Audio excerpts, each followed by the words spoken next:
దురేందర్ movie చూశాక మీకు doubt వచ్చిందా అసలు సీక్రెట్ ఏజెంట్స్ని ఎలా సెలెక్ట్ చేస్తారు అని? ఆ ప్రాసెస్ వింటే షాక్ అవ్వాల్సిందే. సీక్రెట్ ఏజెంట్స్కి ఎలాంటి నోటిఫికేషన్ ఉండదు, అప్లై చేసే ఛాన్స్ కూడా ఉండదు. ఇండియన్ రా ఏజెన్సీనే ట్రాక్ చేసి సెలెక్ట్ చేస్తుంది. 95% సీక్రెట్ ఏజెంట్స్ని ఐపీఎస్, ఐఏఎస్, ఆర్మీ నుంచి సెలెక్ట్ చేస్తారు. యూపీఎస్సీ క్లియర్ చేసి ముస్సరికి ట్రైనింగ్ వెళ్ళినప్పుడే అసలు కథ స్టార్ట్ అవుతుంది. అక్కడే క్యాండిడేట్స్ మీద నిఘా స్టార్ట్ అవుతుంది. ఈచ్ అండ్ ఎవ్రీథింగ్ ట్రాక్ అవుతుంది. మీరు ఎలా రియాక్ట్ అవుతారు, టఫ్ సిచ్యువేషన్లో కూడా ఎంత కూల్గా ఉంటారు, మైండ్ గేమ్స్ ఎలా ఆడతారు, మీ ఐక్యూ, మీ బిహేవియర్ అన్నీ సీక్రెట్గా గమనిస్తూ ఉంటారు. రాకు అన్నీ ఓకే అయిన తర్వాత మీకు ఒక మెసేజ్ కానీ కాల్ కానీ వస్తుంది, ఇక్కడికి రండి అని.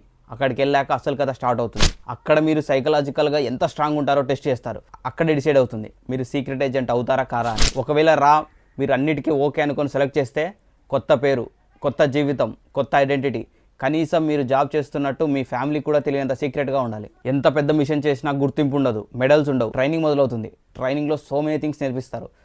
న్యూ లాంగ్వేజెస్, మైండ్ కంట్రోల్, అంతేకాదు సీక్రెట్ ఆపరేషన్స్ కూడా నేర్పిస్తారు. ఒక మనిషిని వెపన్గా మార్చేస్తారు. ఇలా ట్రైనింగ్ తీసుకున్న ఒక ఇండియన్ స్పై పాకిస్తాన్లో టాప్ ఆర్మీ ఆఫీసర్ వరకు వెళ్ళాడు. అతను ఎవరు అనే విషయం పార్ట్ 2లో క్లియర్గా మాట్లాడుకుందాం. Please do follow for more. This AK signing off. Bye.